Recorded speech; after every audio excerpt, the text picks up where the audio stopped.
అన్నపూర్ణ సుంకాల నిన్ను దవడ మీద చాచి కొట్టాలనిపిస్తుంది. కానీ నీ అమాయకత్వం తెలిపోయిందని అర్థం కాకే మాట్లాడకుండా ఉండలేక ఇన్ని రోజులు ఆగా. ఈ రోజు స్పందించాల్సి వస్తుందమ్మా. నువ్వు హీరోయిన్ గురించి చెప్పావు, హీరోయిన్కి ఫెక్స్లు కట్టరు, డైరెక్టర్లు ఫెక్స్లు కట్టరు, వాళ్ళని తక్కువగా చూస్తారని.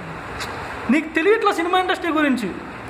అరుంధతి సినిమాని తీసుకో, లేదు వెనక గతంలోకి వెళ్తే మదర్ ఇండియా సినిమా కానీ, మాతృదేవోభవ సినిమా కానీ, కర్తవ్యం సినిమా కానీ, ఏ సినిమా తీసుకున్నా ఆడవాళ్ళ సినిమాల్ని ఆడించింది మేమే, ఫ్లెక్స్ కట్టింది మగాళ్ళే. అరుంధతి 105 రోజులు ఆడింది మా ఊర్లో, దాన్ని ఫ్లెక్స్ కట్టింది నేనేనమ్మా.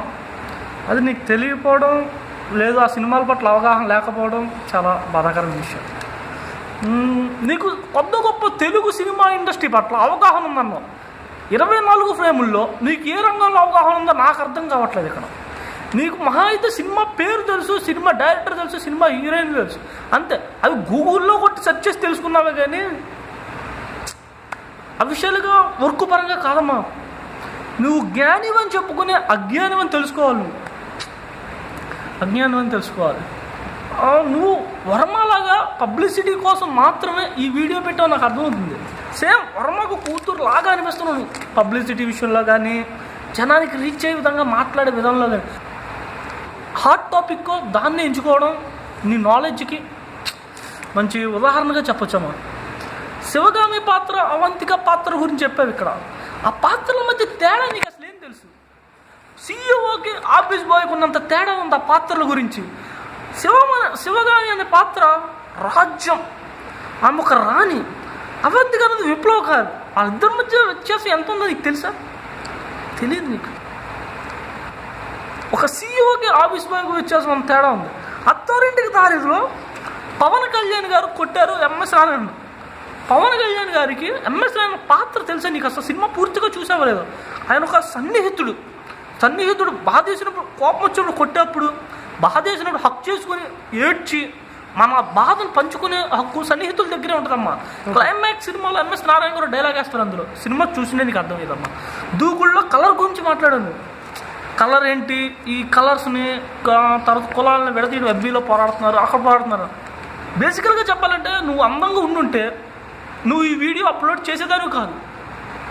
లేదు, అసలు నువ్వు కలర్ గురించి మాట్లాడుతావు, నీ అందం చూసుకుంటూ, నీ జుట్టు ఇలా సరి చేసుకుంటూ, నీ ఉంగరాలు చూపిస్తూ నువ్వు మాట్లాడుతుంటే, జబ్బలవరకు డ్రెస్ వేసుకుని ఇలా అంటుంటే ఏంటమ్మా?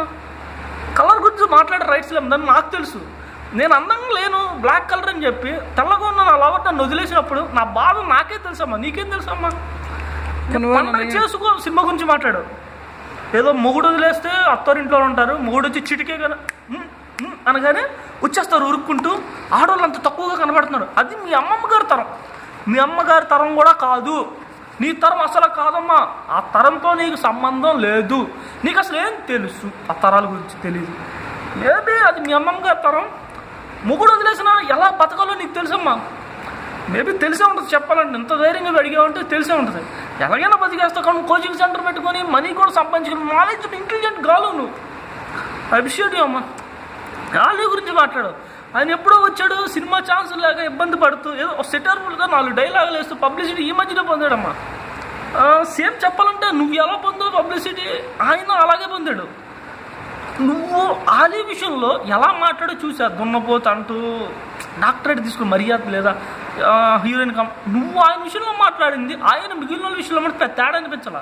మహా అయితే ఆలీ అన్నాడు మగాడు, అన్నపూర్ణ ఈ అమ్మాయి అంకాల సుంకాల అన్నపూర్ణ అమ్మాయి ఒక లేడీ, అంతే. మిగిలిందంతా సేమ్ టు సేమ్ అమ్మ. పెద్ద తేడా అయితే నాకు తెలియలేదమ్మా. ఇంకోటి ఏదో చెప్పమ్మా. ఫైనల్గా ఆర్మీ గురించి వచ్చేది ఒక డ్రీమ్ ఊహించుకోండి.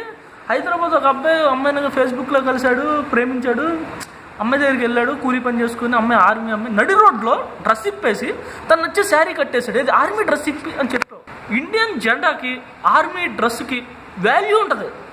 దాన్ని కోహినూరు వజ్రంతో కూడా పోల్చలేమమ్మా. ఇండియన్స్కి విలువలు ఉన్న మనుషులకి తెలుస్తుంది, నీలాంటి వాళ్ళకి తెలియదు. జస్ట్ ఊహించుకోమ్మా. సపోజ్ నువ్వే ఆ అబ్బాయివి, నేనే ఆ అమ్మాయిని. నువ్వు కష్టపడి వచ్చావు, నువ్వు దేశంలోనే ఒక హైదరాబాద్లో పుట్టావు, భారతదేశం పట్ల రెస్పాన్సిబిలిటీ ఉన్న ఒక పౌరుడివి. నన్ను చూస్తాకు వచ్చి నేను ఆర్మీ డ్రెస్లో ఉన్నా. ఆర్మీ వాళ్ళకి మర్యాద ఇచ్చేటప్పుడు నడు రోడ్లు ఇప్పేవు కదా, నీకు ఇంగితగానే ఉంటుంది కదా. నీకు అంత జ్ఞానం లేదని నేను అనుకుంటాను.